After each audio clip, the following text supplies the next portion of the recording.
Good day, folks. Welcome to Bright Mind Academy, where we bring brilliance to every lesson. Let's look at November 2023 question paper. So, question 5. So it says, the graph of f of x it is equal to negative half x minus 1 plus 8, okay? And g of x, it is like that. This is a format for a hyperbola. Are drawn below. The point of intersection of f and g, it is B. Okay? The turning point of f, or at the turning point of f, the graph f has an x-intercept. Okay. Y-intercept there. Okay, sharp. Write down the coordinates of the turning point of f, guys. Turning point of f, which is the coordinate of B. Remember, you are already given the equation in a turning point formula. So remember, the turning point will be x is equal to negative of this 1 and 8. Remember, if it's negative here, it's going to be positive there. If it was positive, it's going to be negative. So yeah, coordinates easy, 1 and 8. Okay, let me try to a little bit. Okay, and then what? Calculate the coordinate of C. What is C? C, it is the y-intercept. So the y-intercept of my graph. So I need to lemata this part first. So I'm going to say f of x in the normal standard form is going to be negative half multiplied by x squared. And then x multiplied by negative 1 multiplied by 2, it is negative 2x multiplied by negative half. It's going to be plus x. Okay, this is squared. Then 1 multiplied by negative half is negative half plus 8. Something like 15 divided by 2. Guys, I don't like this equation like this. So what exactly do I want? I want this one. Okay. I want the value of C. So value of C, it is f of 0, which is equal to 15 divided by 2, or I know it is just this value. Remember, it is in a format of ax squared plus bx plus c. C, it is my y-intercept. Okay, so it is just 15 divided by 2. So it's going to be 0 and 15 divided by 2. Then they ask me, I'm going to leave it like this. I'm going to leave it like that.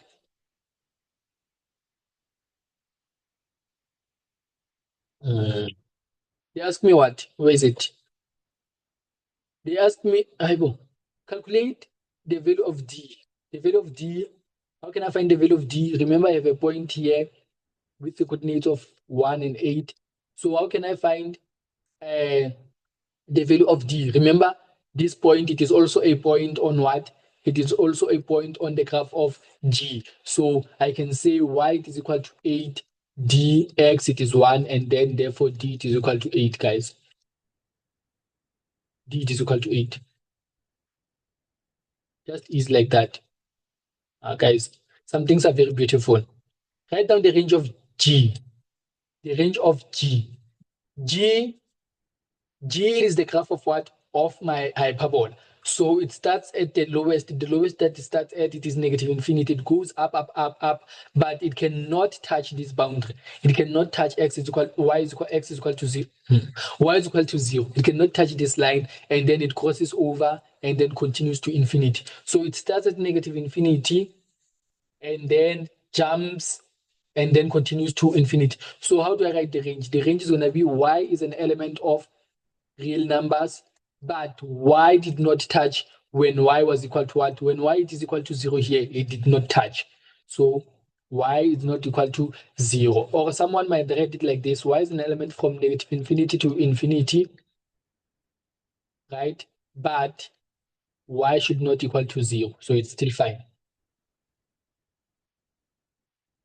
For which values of x will f of x multiplied by g of x be less or equal to 0?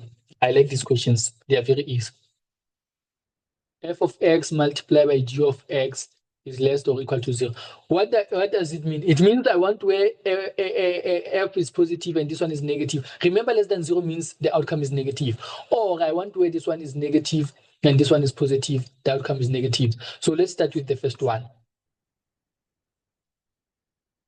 The first one, where is I'm gonna check where f of x is positive. So I'm gonna check here. It is negative, negative, negative, negative, negative, negative there, but here it's starting to become positive. Remember, positive it is above. We're talking about the y values. Positive, positive, positive. Here it's negative, negative, negative, negative. Let's look at g. It's negative, negative, negative, negative, negative, negative, negative, negative. Positive, positive, positive, positive, positive, positive, positive, positive, positive. Let's look at the first condition where f is negative. So where f is positive and g is negative. Where f is positive where f is my parabola, it is positive here.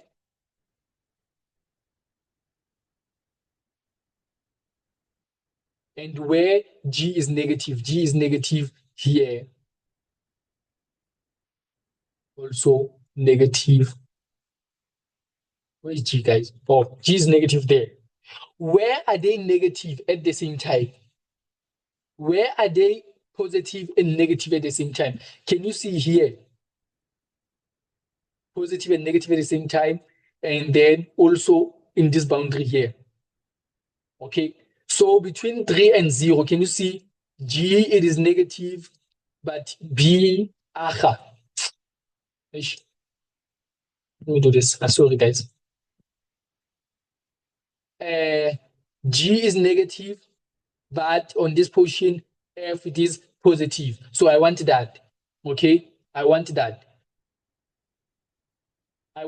Where I'm looking at this first condition where f is positive and g is negative. I'm going to come to that one.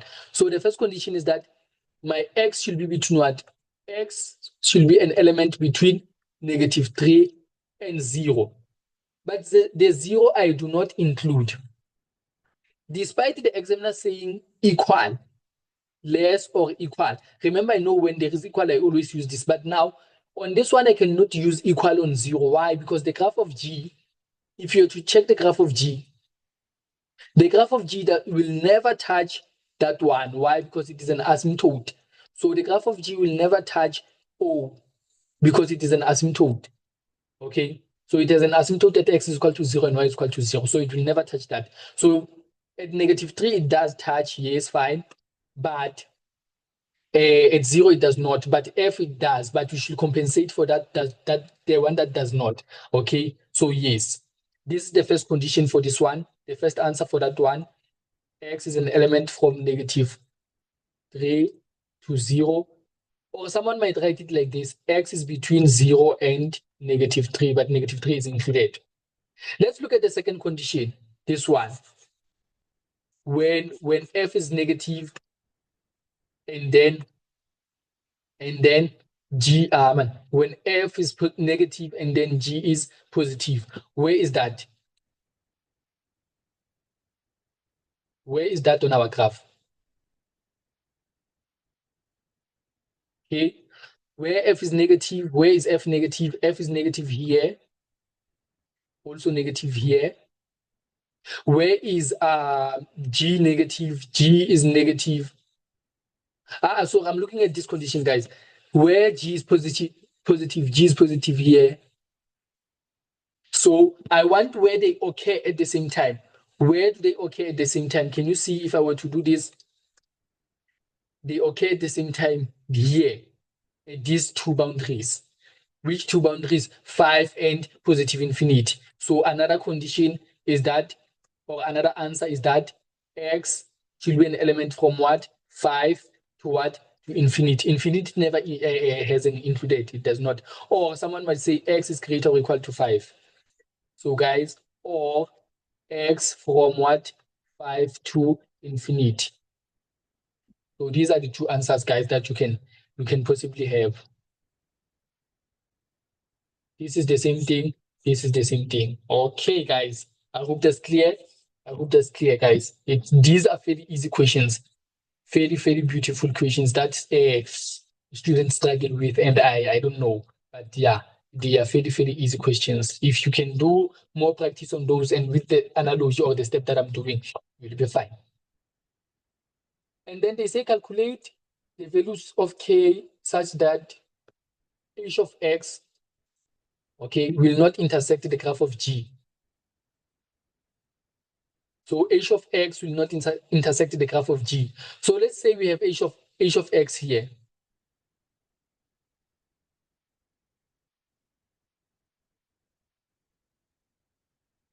Let's say we have h of x there. So can you see that it intersects once there? Okay. At this point, h of x, it is equal to what? G of x. Okay. I can assume that h of x, it is a tangent initial. Okay. If it is a tangent, they are equal. Okay. If it is a tangent, they are equal. What is h of x? H of x, it is what? Negative 2x plus k.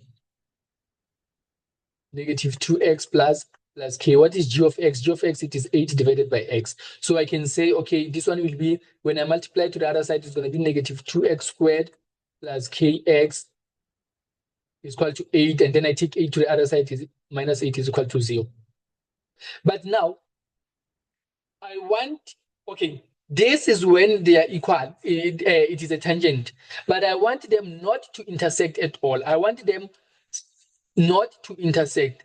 Not to intersect. Remember, if it is a tangent, it means the discriminant it is equal to 0. Okay, if it is a tangent. If the discriminant is less than 0, they do not intersect. If the discriminant is greater than 0, it is what? Touch more than once. It is a secant. It touches more than once.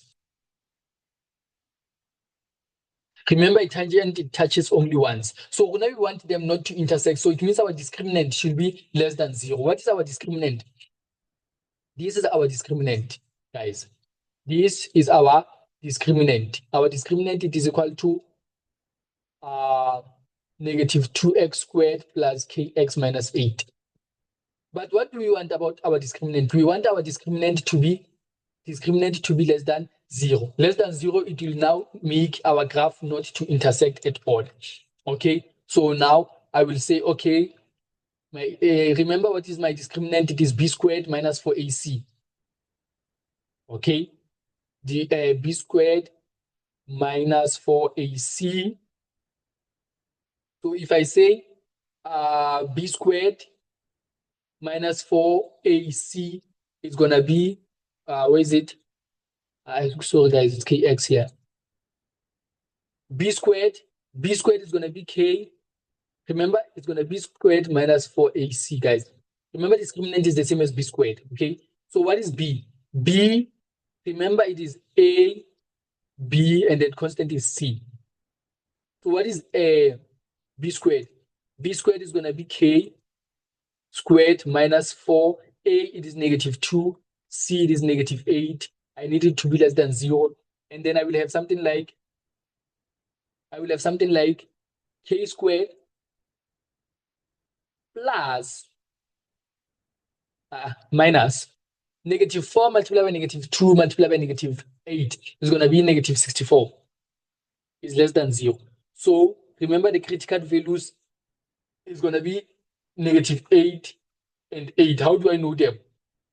I'm going to say k minus k squared minus 64, it is equal to 0, and then k minus 8, k plus 8, difference of two squares. K is equal to 8, or k is equal to negative 8. So these are my critical values. So I'm going to just say, okay, it is a parabola that is facing up, positive. I see the value of a here. Again, it is positive, so it's going to be like this. And here it is negative 8, here it is 8. But I want where it is what? Less than 0. Less than 0, it is this portion here. So do you agree that my interval is going to be, therefore, k should be between what? Should be between negative 8 as well as what? As 8. This is your answer, guys, for it not to become a what? Not to intersect at all. Okay, assume that they are equal so that you get the discriminant. Okay, and then after getting this discriminant, you just make it less than 0, and then you solve it beautifully, guys. Just like that. So it will be between negative 8 less than k 8. Okay, and then h is a tangent to g at r. How? H is now a tangent. Okay. Uh, H is a tangent to G at R at the first quadrant. Okay, let me come back and see. Remove this info. Let me remove this so that we will have a clear sense of that one. So I'm told that H is a tangent to G at R on quadrant 1. So I'll just write a tangent, okay?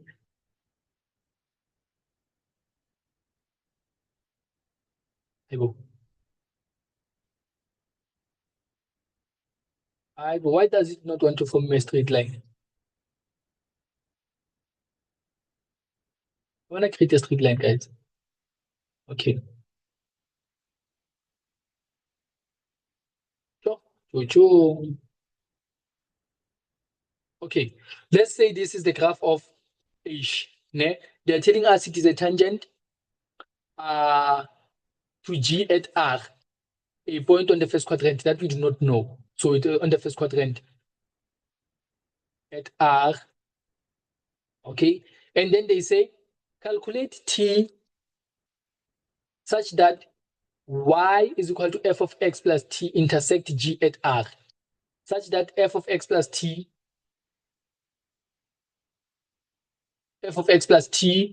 intersect what? Intersect G at R. Intersect G at R. So, what do we remember about the tangent, Peter Hannah? What do we remember about the tangent? What do we remember about the tangent?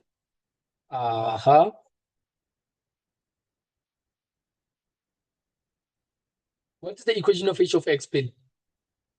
Equation of h of x is gonna be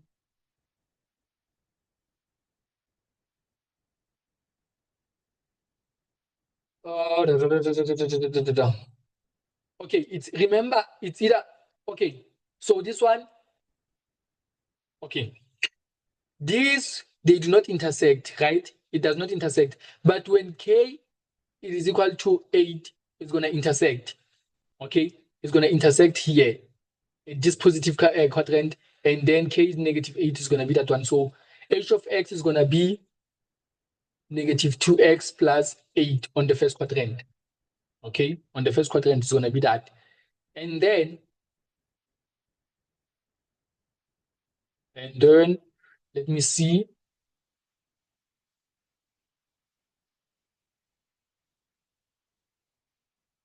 I know that at this point here, I do not even need to know the value of this one. I can just continue and say k.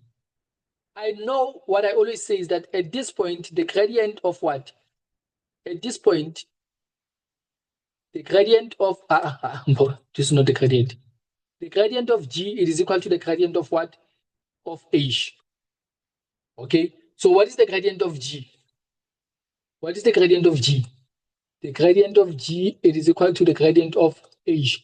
At the point of contact, guys, they share the same gradient. Okay, what is G? Remember, G, it is 8 divided by x. If G, it is equal to 8 divided by x, I can rewrite it to be 8x to the power minus 1. So what is the derivative of this one?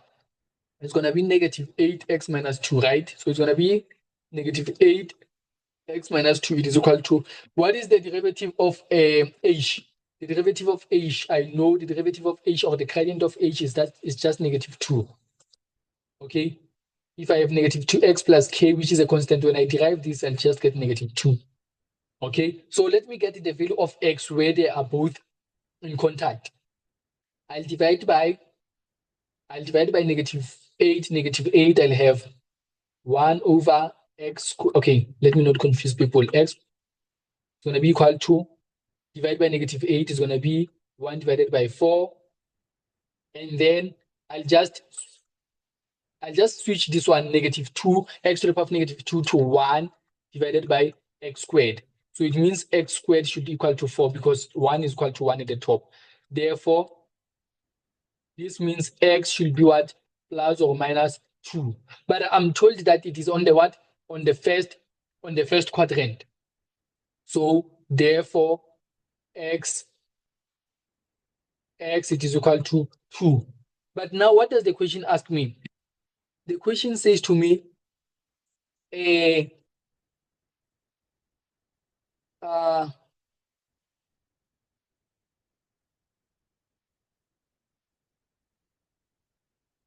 calculate t such that y is equal to f blah blah blah intersect g at r.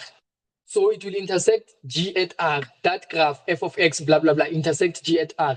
So the coordinate of r is that we have x is equal to 2. We just found again here. We just found x where they are in contact, it is just 2. So let us find the value of y. How can I find the value of y? It is a graph on g. So the value of y, I can say y is equal to 8 when x is equal to 2, which is 4. So I want to find the value of t. Let me remove this. The value of t such that this part intersect g at r. So where can this graph intersect g at r? They will intersect when this graph it is equal to what? To g of x. When those two graphs are equal, they will intersect, but they will intersect at a specific x coordinate. When x it is equal to 2, at x it is equal to 2, that's when they will be they will now be what? In contact, they will intersect. So it means now what is let's substitute. It means f of 2 and g of 2. Okay, what is f of x? F of 2. F of 2 is going to be negative half x plus 2 again, or x minus 1, which is 2 minus 1 basically, squared plus 8, and then the plus t. It is equal to g of 2. G of 2 I already know. G of 2 on the graph of g, when x is equal to 2, it will be the y value will be 4. I know that. Okay, I know that. So I wanted the value of t, that one. So it's going to be here negative half multiplied by, yeah, it's going to be negative half plus 8. Negative half plus 8 is going to be equal to how much? Negative half plus 8 is 7.5. And then I'm going to have 7.5 here plus t is equal to 4. And then t will be equal to what? 4 minus 7.5. Negative 7 divided by 2, guys. So that's basically that. What you needed to find first was the value of y, or the value of x and y, where they are in contact, okay, on that whatever quadrant, okay, and then after finding the coordinates thereof, you can now say, okay, let me equate f so that it is equal to what? To g, okay. Remember the first statement, they say h is a tangent to g at r. So we needed to find the coordinate of r after using h and g as tangents. And then after doing that, we come back to calculate t such that this graph here intersect g at r. And I know for graphs to intersect, it means their equation needs to be equal. So that's it, guys. 2023 November question paper. Beautiful. So thank you for watching this paper with me. Hopefully you enjoy and willing to move on with me on the other questions that are to be followed. Thank you.